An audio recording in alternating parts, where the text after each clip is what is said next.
Lord Krishna outwits Brahma.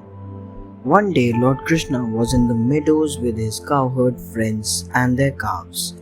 They were playing pranks on one another, and the calves slipped away into the forest. "Where are our calves?" one of the cowherds suddenly exclaimed. Lord Krishna said, "Dear friends, do not worry. I will go and look for the calves." While he was searching for the calves, Brahma, the god of creation, decided to play a trick on them. He put the cowherds into a deep sleep and transported them along with the calves into a cave. When Lord Krishna returned, he realized at once what had happened. So he created the cowherds and the calves from his multiple selves and took them home. Brahma went to Vrindavan gleefully to see the result of his trick, and he was amazed to see the cowherds and the calves with Lord Krishna. When Lord Krishna revealed what he had done, Brahma started to see multiple figures of him instead of the cows and the cowherds. Agasura becomes angry. Aga was a mighty demon. Even the denizens of heaven were afraid of him. Lord Krishna had destroyed Bakasura and Putana. Agasura was their younger brother and he was thirsting for revenge. So Kansa fueled the fire of revenge further by encouraging Agasura to kill Krishna. "Krishna killed your sister Putana in the most pitiless manner. Do you know how much pain she must have suffered?" said Kansa. Agasura became enraged to hear this. "And do not forget your brother Bakasura, who attacked Lord Krishna in the form of a crane. Krishna destroyed him as well," evil Kansa added. By now, the grieving demon could not control his anger. "I swear to avenge the death of my brother and sister," Agasura vowed. Evil Kansa smiled. His purpose had been served. Agasura would now aim for revenge. Kansa hoped the demon would succeed in killing Krishna. Agasura becomes a mighty serpent. Aga, the demon, planned to kill Lord Krishna, so he learnt a black magic spell called Mahima Siddhi for changing forms. Having attained Mahima Siddhi, Agasura changed himself into a massive 8-mile-long serpent with a mouth as large as a mountain-sized cave. Then he lay in wait for the cowherds on their usual route. When the cowherds returned from another excursion led by Lord Krishna, they saw the mighty serpent and sobbed. Agasura lay with his mouth open on their path so that they might not escape him. "What could that be? Is it a cave?" asked the cowherd, even as the others stared. After some discussion, the cowherd entered the serpent's mouth. They knew that if they faced any problem, Lord Krishna would save them. Lord Krishna knew that the mighty serpent was a demon. However, as he stood thinking, he saw his friends walking into the mouth of the serpent. Lord Krishna and Agasura. Lord Krishna planned to defeat evil Agasura, who had assumed the shape of a serpent and swallowed the cowherds. "Evil Agasura wants to kill me as well, so I shall walk into his mouth and destroy him instead," decided Lord Krishna.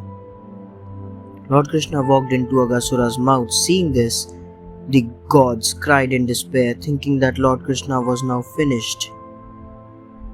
The demons cheered happily as they thought that Agasura had now won. Just then, Lord Krishna began to suffocate Agasura from within his throat. Agasura began to feel dazed. He was unable to breathe and soon he suffocated to death. After the demon had died, Lord Krishna and the cowherds came out of the demon's mouth unharmed. "Krishna, we knew that you would save us," said the cowherd joyfully. Lord Krishna was happy to see that the cowherds were safe. Agasura's soul submits to Lord Krishna. When demon's Aga was killed by Lord Krishna, his soul underwent a transformation. This younger brother of Bakasura and Putana, who had wanted to kill the cowherds as well as Lord Krishna, met his end while he was still inside the demon's body.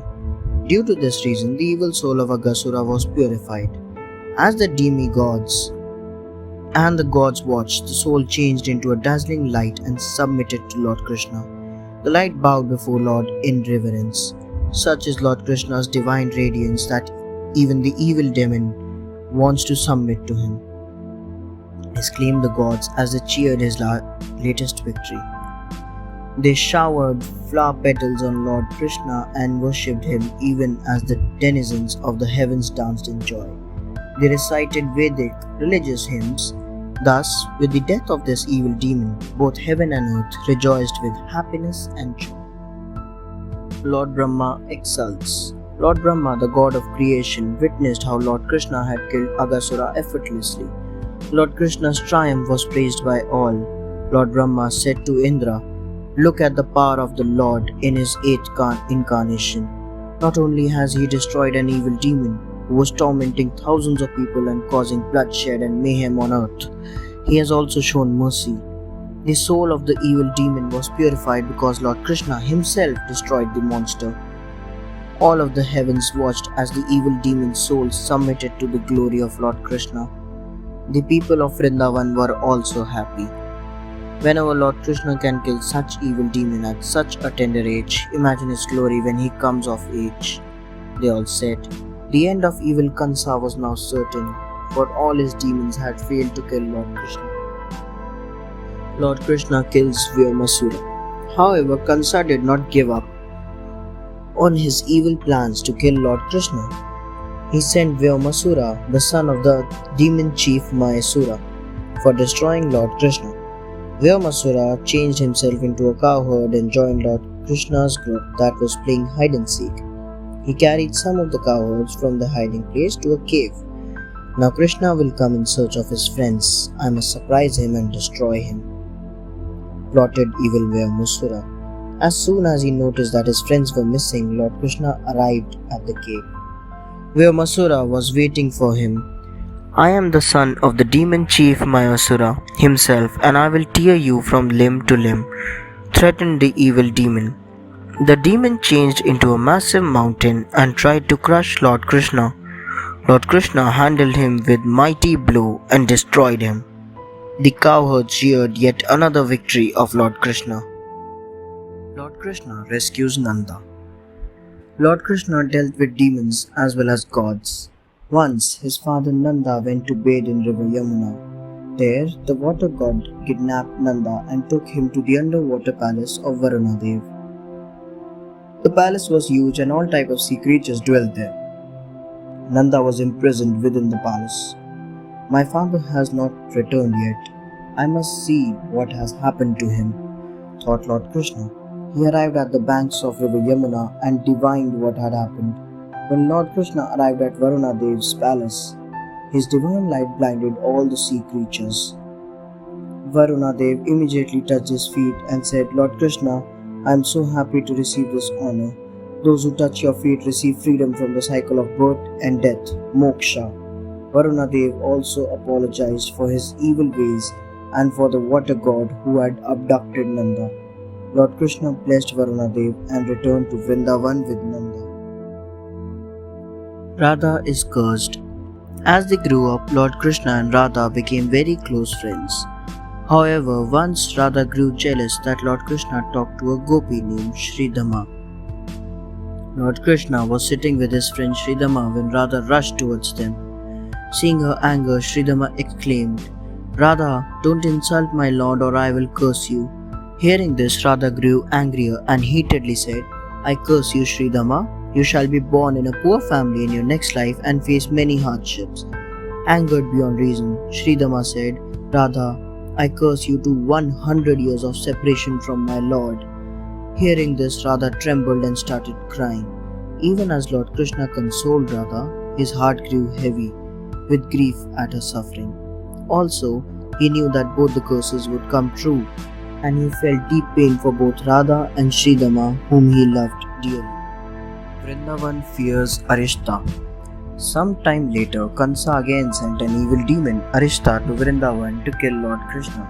"I will kill you, Krishna. Consider me your deliverer," the wild bull demon thought as he entered Vrindavan.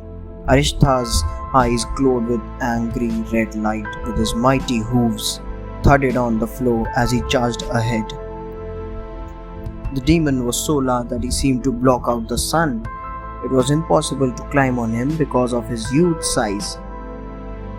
He moved with such speed that he could be in two different places in no time at all. Such negative energy came from him that all the birds and animals fell silent as they saw the evil demon. Arishta moved his massive head as he combed through the crowds looking for Lord Krishna. The people of Vrindavan saw the bull demon and shouted in fear, "A mighty evil demon with his ugly fiendish ways is attacking us. Help us, Lord Krishna." Lord Krishna slays Arishta. As Arishta looked around for Lord Krishna, he came and stood a little away from him. Arishta glared at Lord Krishna. "So, you have shown yourself at last," taunted the evil demon.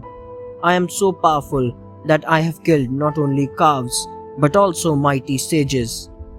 Do you think you are a match for me?" Lord Krishna smiled calmly as he saw the bull-shaped demon ready to attack. Just then, Lord Krishna clapped his hands. Hearing this, the bull demon became angry and ran with horns lowered towards Lord Krishna. As the bull demon neared him, Lord Krishna tore one of his horns and slashed Arishta with it. Then Lord Krishna hit Arishta with a deadly blow. The bull demon lay dead at Lord Krishna's feet.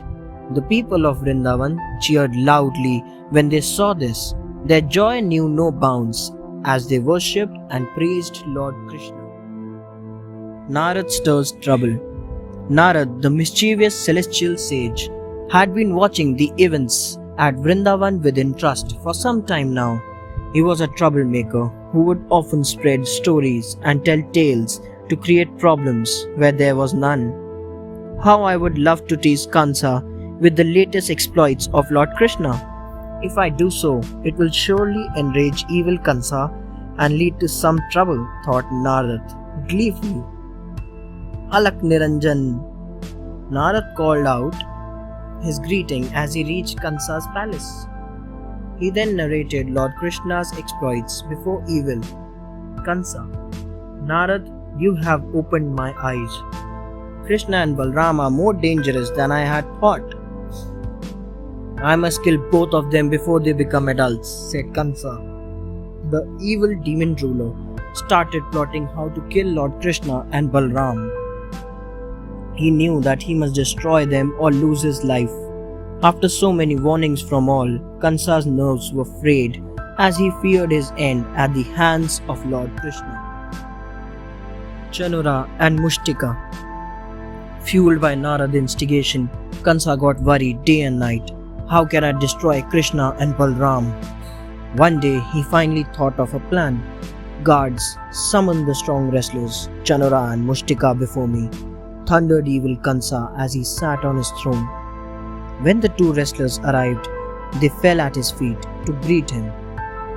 Both the wrestlers were so tall that even the most massive pillars of the palace looked dwarf-like next to them. Their arms were so strong and sinewy that rocks could be crushed into fine powder by them. "How may we serve you, King Kansa?" queried the two wrestlers in unison. "Kill Krishna and Balram in a wrestling match," ordered evil Kansa. He then explained the plan to them. The two wrestlers prepared to kill Lord Krishna and Balram. They were unaware that they were about to meet with their own end instead. Kansa lays the trap. Kansa arranged for a yajna, fire ceremony, where offerings would be made to the fire god. On this occasion, he planned to hold the wrestling match between Krishna, Balram, and the two wrestlers. Kansa sent his associate Agasura to bring Krishna and Balram to Mathura. "This will not be enough to destroy them. I must make other plans," thought evil Kansa. So he sent an Asura demon called Keshi to destroy the two brothers in Vrindavan itself. Alongside, he planned to release a huge elephant called Kubbalayapida in the arena. If one plan does not succeed, another will. Now I have nothing to fear about. If Keshi does not manage to kill them, surely Chandra and Mushtika will. Failing that, elephant Kubbalayapida will kill them. I am safe. Foolish Kansa did not know that his end was near. Lord Krishna kills Keshi. When the horse-shaped demon Keshi arrived at Vrindavan to kill Lord Krishna, all the cowherds shivered in fright. He ripped the earth with his hooves and even attacked the Surya and the Chandrama. "Do not fear, as I am here," said Lord Krishna. Keshi heard this and stormed fitfully. "I will kill you and punish the people of Vrindavan." His massive hoofs thudded the ground as he charged ahead in utter rage. Lord Krishna ripped Keshi into two and destroyed him, because of which he is also known as Keshva. Akrura arrived soon after and informed Krishna and Balram that they had been invited to Mathura. Nanda, Yashoda, the gopis and the cowherds wept with grief as they bade Lord Krishna goodbye. Radha too cried out in pain at the parting. Balram and Lord Krishna also felt deep grief as they climbed into the chariot with Akrura and left for Mathura. Thanks for watching. Do like, share, subscribe to Sahil Book House.